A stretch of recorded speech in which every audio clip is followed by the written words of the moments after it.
What's up, everyone? Welcome to today's video. Welcome to the Video Game Fight School channel. Thank you very much for tuning in. Marvel Spider-Man Part 2 is coming out. One of my audience members, when I was talking about Starfield, they asked me and said, what do you think Marvel Spider-Man Part 2 is going to look like in the public eye? Is it going to be controversial? How do you perceive it? And I said, oh yeah, it's going to be controversial. And the reason is because a lot of people who farm these console rage wars, they took the advantage of Starfield having specific issues to highlight how they felt Starfield was the worst game after all of the so-called hype, which I don't think they hyped Starfield. In fact, Phil Spencer is on record saying there's no world where the game comes out as an 11 out of 10 and people start to sell their PlayStation. So that already should have told you. But I think what went on is people could not help themselves. These so-called rage farmers, names like Reforge Gaming, MBGX, what's the other guy that's out there, J-Dub, and so on and so forth, that constantly push this nonsense have probably, in a sense, put people in a position where they think that they have to, in a sense, celebrate anything they think is a win with Spider-Man. On the other hand, it's inflamed some people who are in the Xbox, aspect to also go back and nitpick anything they think is wrong with Spider-Man. Now, if you're somebody who's looking forward to these games, I want to go ahead and encourage you not to do that, because what's going to happen is you're going to go ahead and say something that is highly ignorant and silly at the end of the day, because this nitpicking is already kind of getting out of hand. And I wanted to go ahead and show you guys one simple example. Now, this one was very interesting because this came from somebody who wanted to go ahead and say, man, I don't want anybody telling me that Starfield has any of these issues and so on and so forth and whatnot. And I was forced to reply because I didn't want them to go ahead and start, saying stuff like that without anybody getting clarity. So this person said, PlayStation fanboys literally spent all this time talking about quality. Meanwhile, you have Spider-Man's leg clipping through entire light fixtures. Just one planet in Starfield has more realistic lighting and physics-based interaction than the whole Spider-Man 2 game.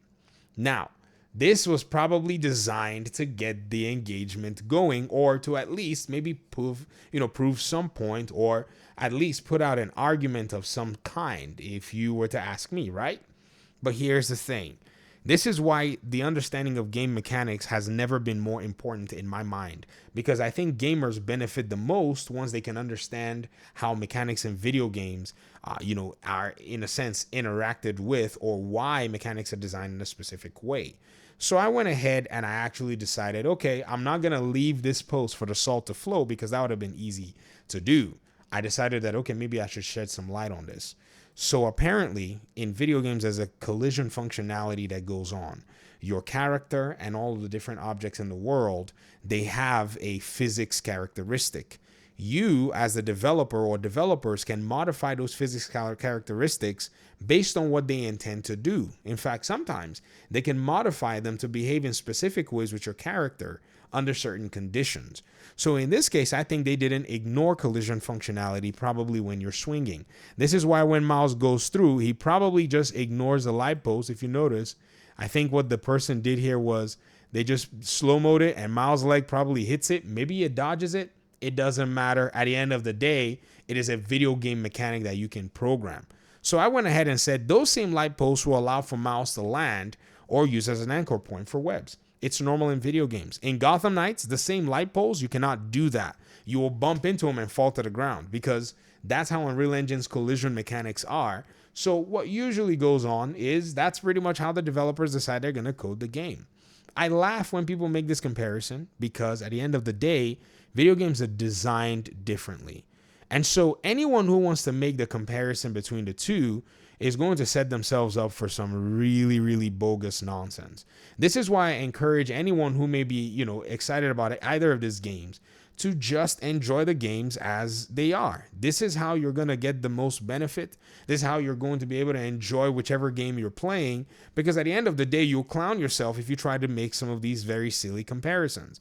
Another one, too, that was actually put out here, which I thought was actually quite funny, was this person went ahead and put out this one thing saying, the New York in Spider-Man is just going to be much better than the open world in Starfield, and blah, blah, blah, blah, blah. And I said to myself, here we go again, because this is exactly, again, why many people are going to go ahead and start to throw shade, because at the end of the day, it's not necessarily, just about that. I mean, here is the tweet here, because I thought it was quite asinine when they went ahead and they put it up. This is what they said.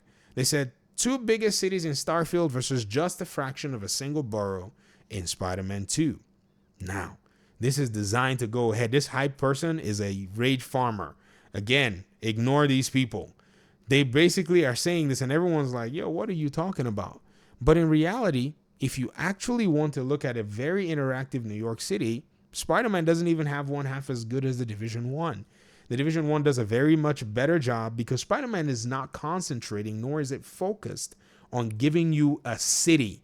You're playing as Spider-Man. So the depiction of the city is just modular assets put everywhere. If you have eyes, you'll see it. Nothing wrong with it. You're building a big city, so that's exactly what you need to do. The buildings, the structures, they're basically single meshes in a sense. You can't go into those buildings. They're just there to depict the New York City for you. Compared to Tom Clancy's The Division 1, where they have it's not a one-to-one, but according to the developers, they have an almost replica of New York that you can take a look at. And you can walk through, you can go into buildings, you can climb upstairs, you can go into offices. It's insane, the depiction of New York that was done in that particular video game. Spider-Man is not focused on that. So this comparison is, in my opinion, quite the stupid comparison. It's useless overall. So again, this is the kind of stuff that I usually say that people need to not bother themselves with. If I was developing a Spider-Man game, why would I care if you can walk into the building? I'd work on my swing mechanics. I'll work on my combat. I'll work on my progression, my side missions, my character, my, story, all of the different elements that you're supposed to have in a superhero game, that the structures don't necessarily matter. Just put them there as props and then fire the game and make sure the game is responsive, make sure the game is a fun title, make sure it meets all of the different checkboxes that you need to go. So at the end of the day, enjoy the game for what it is. Marvel Spider-Man is going to be a Spider-Man game through and through. That's exactly what you need to know. It's not going to be like Starfield. It's not going to have the same physics. No, it's going to be its own thing, and it's going to be excellent at its own thing. And Starfield, being a new IP, I guess, is Starfield and is excellent at being Starfield. That you can't find a game that's trying to do what it's done in its own scale. Maybe you've had other games take different directions or have cost way more money like Star Citizen, or don't have, the other elements like No Man's Sky or Elite Dangerous, probably having some things that Starfield not having, but not having its own direction and its own, unique selling point, whatever it is. But this is exactly the reality of things. So I don't want that to distract from Spider-Man 2 now that we actually have about 30 days left for the game to release. But I would love for core Spider-Man fans to focus on those things that really make Spider-Man Spider-Man. The narrative, the gameplay, the pedigree of the developers. Those things that you can celebrate, that you can enjoy in order to be able to keep the integrity of the game as what it is. But here's the problem we're going to see. Those people who are incentivizing this kinds of conversation, they've already gone to poison the water. So you can expect that this nitpicking is going to happen. But at the end of the day, you're the one that's going to have to enjoy your game. But don't be fooled. If you engage in this, it's probably going to ruin your enjoyment overall. That's what it's going to do. But I just wanted to go ahead and throw it out there. Looking forward to the game. Still trying to make up my mind how I'm going to approach it. I would love to just buy it on PC and watch gameplay and then play it myself later on. But hey, I don't know how I'm going to live with that. So I probably will get it on the PlayStation. No, I don't want to buy a game on PlayStation. Yeah. Peace out.